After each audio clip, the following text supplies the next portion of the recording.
Assalaamu calaykum waraxmatullaahi wabarakaatu. Xilqadeennii hore waxay inoogu joogtay muxuu sameeyey Genghis Khan dagaalkii koowaad kadib. Maantana waxay inooga bilaaban doontaa. Dib ayuu diyaariyey Genghis Khan ciidankiisii, wuxuuna u degdegay inuu qabsado magaalo kasta oo Kazakhstan ku taal. Wuxuu soo gaadhay magaaladii muslimka ahayd ee Bukhara. Iminkana waxay ka tirsan tahay Uzbekistan, waana magaaladii imaamkii iyo muxadidkii weynaa ee Bukhari. wuxuu goodoomiyey Genghis Khan magaaladii sanadii 616 hijriga. wuxuu ku codsaday dadkii magaalada inay isdhiibaan, hadday sidaa yeelaan uu nabadgelin doono. Maxamed Khawaarzmi aad ayuu uga fogaa magaalada, reer Bukharana talaa ku caddaatay. markaa waxaa u muuqatay laba aragti. qolo waxay dhaheen waan iska celinaynaa Tataarka oo magaaladaynu difaacaynaa. qoladii kalena waxay dhahdeen albaabadaynu u furaynaa, isna nabad ayuuna siinayaa si aan uga fogaano dagaal dhiig ku daato.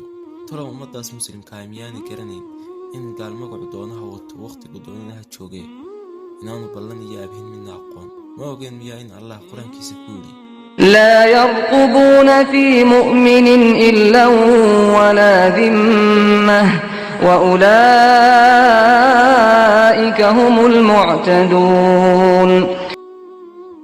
uma dhowraan mu'min ballan iyo cahdi toonna. sidaas ay dadkii magaalada ugu kala jabeen laba qaybood. qayb mujaahidiin ah waxay go'aansadeen dagaal, sidaa darteed dhufays bay ka samaysteen magaalada dhexdeeda, waxaana hogaaminaya fuqahadii iyo culimmadii. koox kalena waxay go'aansadeen inay Tataarka albaabada u furaan oo iskuna hadlayaan ammaanka Tataarka, waana dadka intii badnayd. waa loo furay magaaladii Tataarkii Genghis Khanna uu soo galay. ammaanku meel gaadha ayuu siiyey markii hore si uu danihiisa u gaadho, iyo inay la jabiyaan dhufayskii mujaahidiinta, fuqahada iyo culimmada ay ku jireen. go'doomin ayuu saaray Genghis Khan dhufayskii, dadkiina wuxuu ka codsaday inay la dumiyaan dhufayska si ay ugu fududaato gelitaanka dhufaysku. way yeeleen kana kaalmeeyeen go'doominta iyo duminta godadkiiba. 10 cisho oo xidhiidha markii uu ku hayay go'doominta, dadkii ayuu dalbaday inay la dumiyaan dhufayskii, wayna la dumiyeen dhufayskii iyo godadkiiba. intaa kadib xoog buu ku galay wuuna laayay dhammaantood, hal mujaahidna kama hadhin reer Bukhara. waxa uu bilaabay Genghis Khan jebinta ballantii khiyaanada ahayd, dadkiina wuxuu ku amray inay soo saaraan khasnadihii dahabka iyo fidada ahaa. waa la soo toomiyey. intaa kadib way xalaashadeen magaaladii muslimka ahayd, waxayna ku sameeyeen wax aan caqliga geli karin. ibnu Athiir wuxuu ku leeyahay kitaabkiisa lagu magacaabo bilow ilaa dhammaad, waxay ku xasuuqeen dad aan ilaahay mooye cid kale garanayn tiradooda. waxay addoonsadeen carruurtii iyo dumarkii, waxay xumaan ku sameeyeen dumarkii oo raggooda hor fadhiyaan. inantii oo aabbaheed halkan fadhiyaa la kufsanayay. muslimiinta waxaa laga dhigay mid la dilay isagoon waxba la noolayn, mid la addoonsaday, mid la kaxaystay isagoon waxba la noolayn, oo la mariyay cadaabo kala nooc ah. ilmadii ragga oo hintii dumarka iyo yowdii ciyaalkaas ku yeedhay. intaa kadib daba ayuu ku shiday Genghis Khan magaaladii daaraheedii iyo masaajideedii weyne Basbash. waxaa la halaagay mujaahidiintii, sidoo kale waxaa la halaagay kuwii isdhiibay ee la khiyaamay. dhaqamada xunxun waxaa ka mid ah inay diidaan dadka muslimiinta ahi inay sifahooda kor u taagaan kuna difaacaan diintooda, dalkooda iyo sharaftooda. waxaa xumaha ka mid ah inay muslimiintu rumaystaan ballanqaadyada gaalada. waxaa ka mid ah inay muslimiintu taagi waayaan calanka jihaadka oo ay cadowgooda iska celin waayaan. waxaa ka mid ah in la kala googoo la isla dagaalamo oo aan isku xidhnaan muslimiintu. waxaa ka mid ah inaanay muslimiintu isku xukumin kitaabka Ilaah iyo sunnada Nebiga sallallahu calayhi wasallam. sidaas ayay dhammaanteed xumaan u tahay. daawada intaasoo dhan maanta ma ka jiraan caalamul islaami, gaar ahaan Soomaalida. Ilaahay wixii xun haynaga hayee. suurtagal weeye inay inagu dhacaan wixii ku dhacay muslimiintii waqtigaa noolaa. hadday isu tagaan waxaas oo dhan oo xumaan ah, waxaa khasab ah in halaag dhaco. laakiin tani miyay tahay halaaggii ugu dambeeyey? miyay tahay musiibadii ugu dambeysay? dhab ahaantii tani waxay ahayd baalashii ugu horreeyay ee sheekadan. waxay ahayd bilowgii duufaanaha iyo bilowgii dabaylaha. waxay noqonayaan kuwa soo socda kuwa ka madow kana dhiig daadin badan. waxay geli doonaan muslimiintu sanadii 617 hijriga, waxaana shaki la'aan ah in sanadkan laga dhergi doono dhiigooda iyo xoolahoodaba. waxayna noqon doontaa sanadii ugu madoobeed ee taariikhda islaamka ee dheer ilaa waqtigii la asaasay, sanadii 617 hijriga. sanadani waxay ahayd sanadii ugu qadhaadheed ee soo marta muslimiin ilaa waqtigii lasoo saaray rasuulka ilaahay. imikadan aynu hadlayno waxaa soo baxay Tataar, waxayna galalafeen caalamkii muslimka galeelka aan mid la mid ah hore loo arag. waxay ku fidiyeen dhaaxa kufsiga iyo dhiig daadin aan hore loo arag, lana malaysan karin oo aan caqliga lagu sawiran karin. waxay iila muuqatay inaan uga baxo ka hadalka sawirka taariikhiyaankii muslimka ibnu Athiir al-Tisri, sida uu kaga warramay buuggiisa la yidhaahdo dhammaystirka taariikhda.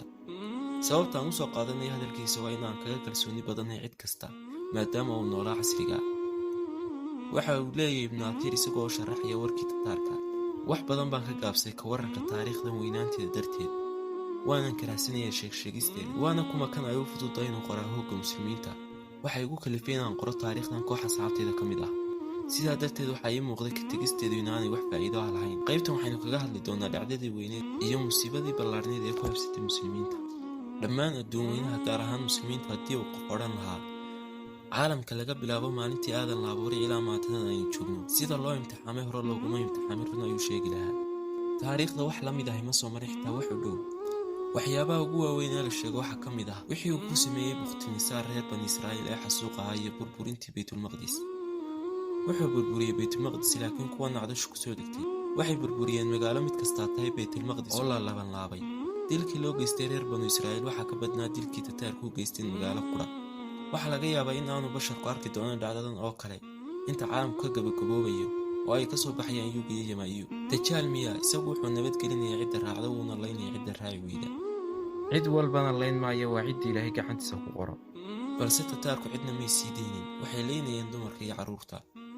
waxay dooxayeen hooyada uurkale markaasay soo dilayeen ilmaha calooshooda ku jira. intani waxay hadalkii ibnu athiir hordhiciisii. hadal aad u dheer oo uu ka buuxo murugo, hoog iyo halaag, warwar iyo walbahaar, wey iyo tullaay. waxaa idinkaar loo soo diray muslimiinta. maxaa xigay ay tataarku qabteen? u dhaqaaqistii uu tataarku dhaqaaqay xagga iyo samarqanda. markii ay tataarku burburiyeen magaaladii weyneed ee bukhaara, halaageenna dadkeedii, gubeenna daaraheedii, waxay u ambabixeen magaaladii deriska lahayd ee samarqanda.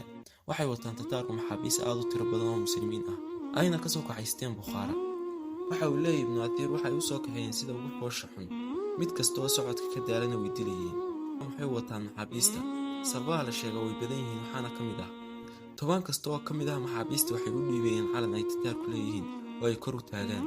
haddii uu qof meel fog ka arko wuxuu moodaya tataar, tiradoodana way badinayaan oo cabsigelin bay ku ridayaan cadowga tataarka iyo in aan lagu fikirin in lala dagaalamo. sidaa darteed waxay nafsi ahaan u jabinayeen cidda kasoo horjeeda.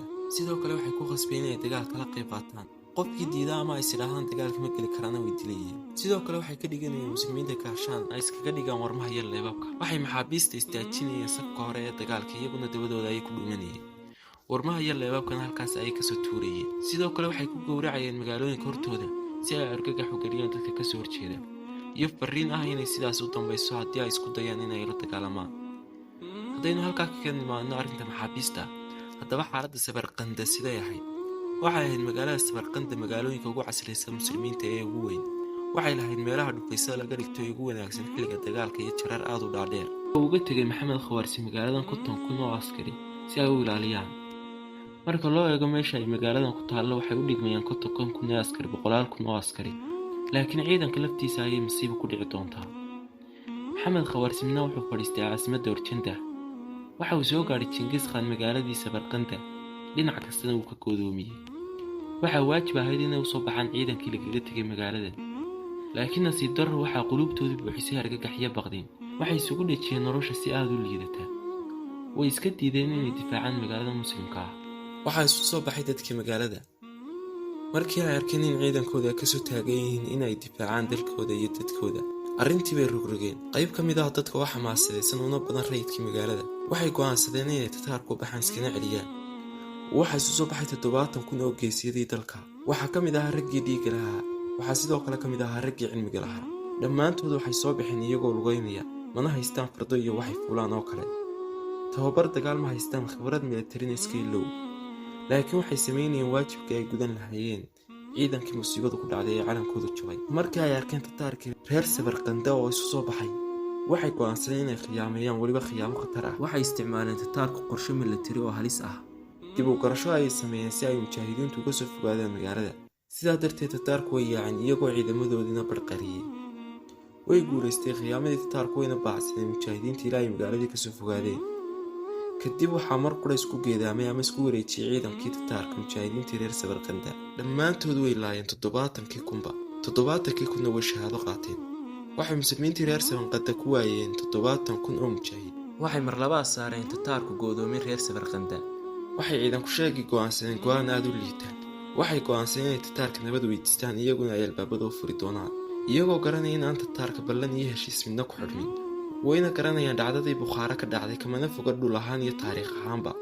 laakiin ku dhagsanaanta nolosha ilaa heerkan hoose ayaa sababtay inay isku xidhaan malaawaal iyo rajaan macquul ahayn.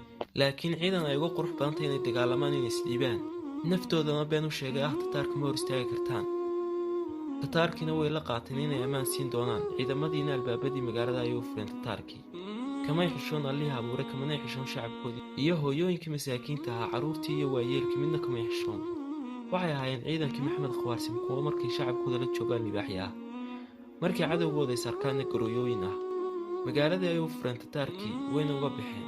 wuxuu ku yidhi tataarkii, annaga nagu soo wareejiya haddaad tihiin ciidamada hubkiina, gaadiidkiina iyo khasnadihiinaba, idinkuna iska kaaya daba socda. intiiba way sameeyeen iyagoo dullaysan. haddaba maxaad ka filaysaa tataar? waxay sameeyeen waxa maskaxdaada ku soo dhacay.